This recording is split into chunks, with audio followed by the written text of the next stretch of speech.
भारत के मुसलमानों को समझ में आएगा कि ये क्यों ये मुस्लिम मुल्क में जाकर के बसना नहीं चाहते हैं। भारत के मुसलमान लंदन पसंद करते हैं, भारत के मुसलमान यूके पसंद करते हैं, भारत के मुसलमान ब्रिटेन पसंद करते हैं, भारत के मुसलमान कनाडा जाना पसंद करते हैं, भारत के मुसलमान रशिया जाना पसंद करते हैं। लेकिन अपने ही खुद के जहाँ पर मक्का मुअज़्ज़मा है, मदीना मुनव्वरा है, वहाँ क्यों नहीं जाना पसंद करते हैं? क्योंकि इनकी आदत है भारत में मस्जिद के अंदर रेप करना, मदरसे के अंदर रेप करना, मदरसे को जाली नोट छापने का अड्डा बनाना, मजाक। नमस्कार, वंदे मातरम, भारत माता की जय, जय जगन्नाथ। मैं नाजिया इलाही खान। आज हम लोग यूके और यूएई के कुछ बहुत इम्पोर्टेंट जो डिसीजन लिए गए हैं उस पर बात करेंगे कि यूएई में और यूके में हो क्या रहा है, चल क्या रहा है। मैंने हमेशा विरोध किया भारत में जब असदुद्दीन अवैसी साहब ने मैरिज को कॉन्ट्रैक्ट बोला कि हमारे यहाँ निकाह एक कॉन्ट्रैक्ट होता है, तो मैंने उसका विरोध किया कि शादी जैसे पवित्र बंधन को आप कॉन्ट्रैक्ट कैसे बोल सकते हैं।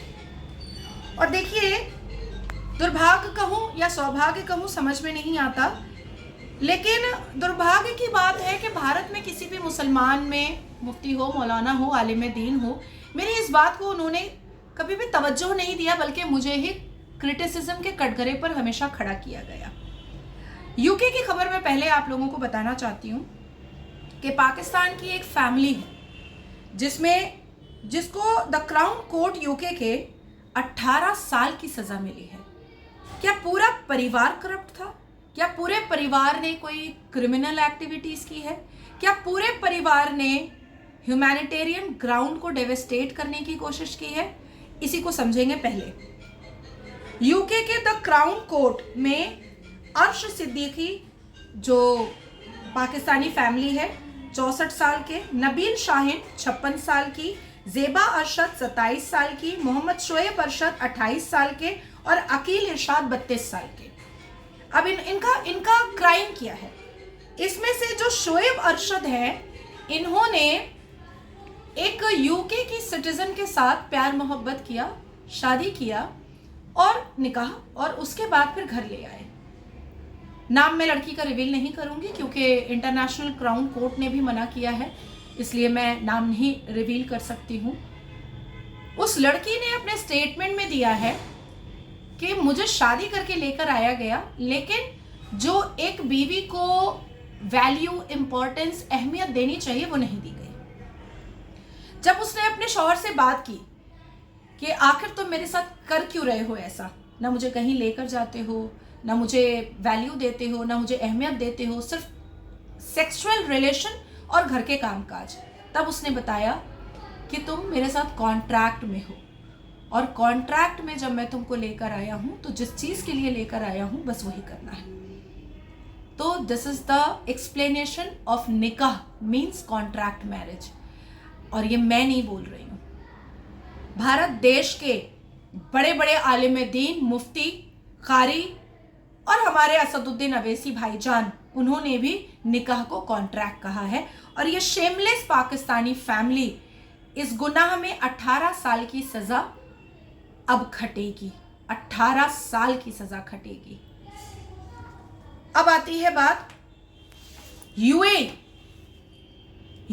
में 2023, 2022 एग्जीक्यूशन कितने हुए, कितने लोगों को इस्लामिक पनिशमेंट के हिसाब से पेनल्टी दी गई है, या हम 1992 में जाते हैं या 1995 में जाते हैं, तो 1995 में भी 192 लोगों का नाम आया था, उसके बाद 2022 में भी।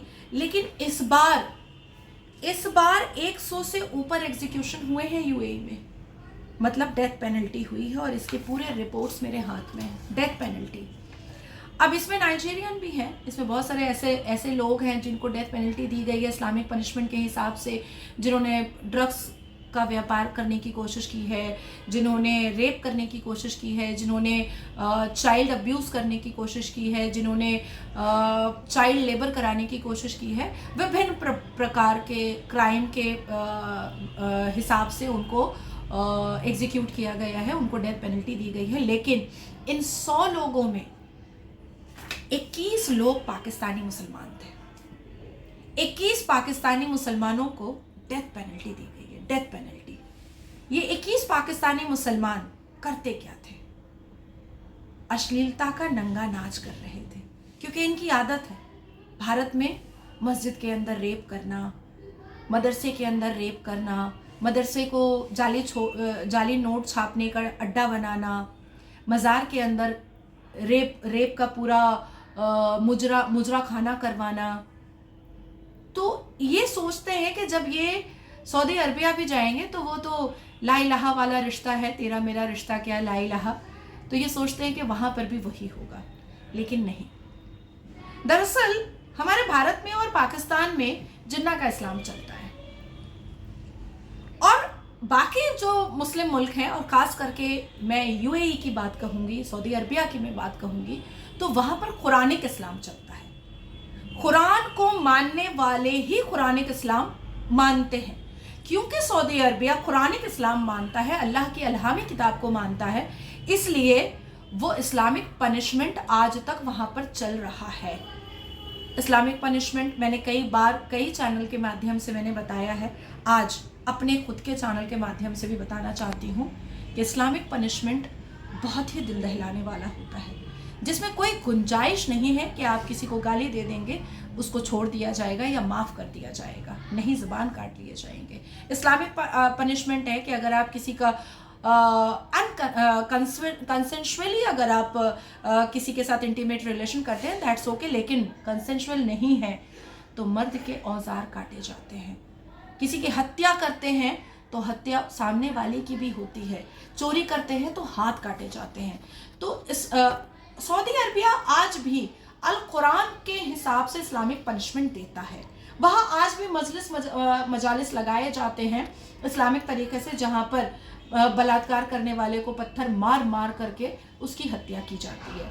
और ऐसा ही कुछ एक दिन पहले, मात्र 27 घंटे पहले की मैं न्यूज़ आपको बता रही हूँ, AFP ने पब्लिश किया कि इतने ज़्यादा एग्जीक्यूशन पहले नहीं हुए थे सऊदी अरबिया में। पहले कभी हुआ करते थे 1992 में, 1995 में, लेकिन अब हुए। और इसमें 21 पाकिस्तानी मुसलमानों को इतनी मतलब ऐसी जो सज़ा मिली है वो सिर्फ और सिर्फ इनके अश्लीलता के नंगे नाच की वजह से मिली है। अब शायद भारत के मुसलमानों को समझ में आएगा कि ये क्यों ये मुस्लिम मुल्क में जा कर के बसना नहीं चाहते हैं।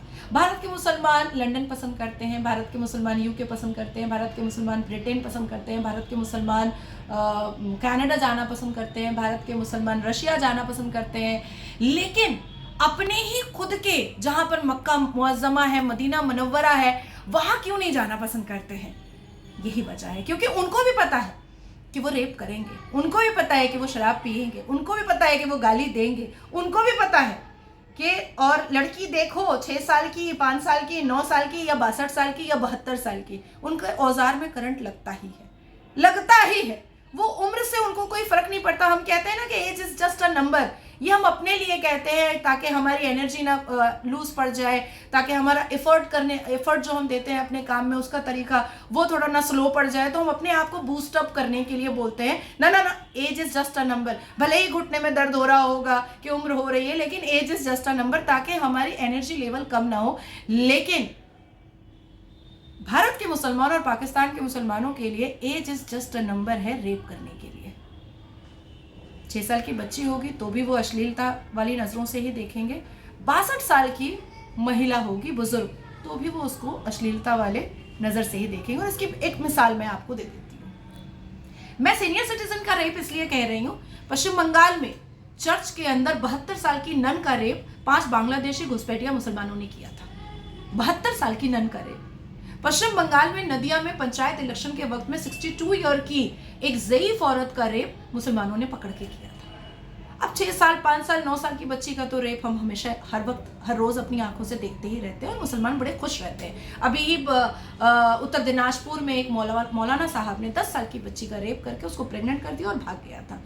उत्तर प्रदेश में हमने देखा मोहम्मद इमाम रिजवान साहब ने, उन्होंने 10 साल की बच्ची का रेप एक बार नहीं कम से कम 20 बार किया, बाद में रंगे हाथ वो पकड़ाए और उनकी अहलिया बीवी जो है वो रिजवाना वो वीडियो करती थी।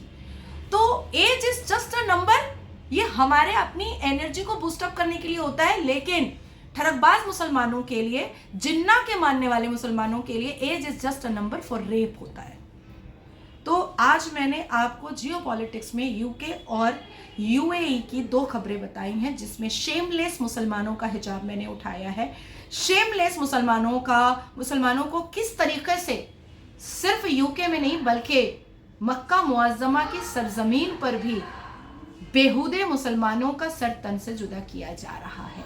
ये मैंने आपको दिखाने की और समझाने की कोशिश की है, और मुझे ऐसा लगता है कि जो कोई भी इसको सुनेगा, समझेगा, वो भारत की सरकार से ये डिमांड ज़रूर करेगा कि रेप की सज़ा अब कस्टोडियल जेल नहीं होनी चाहिए बल्कि फांसी होनी चाहिए, खास करके पॉक्सो की सज़ा।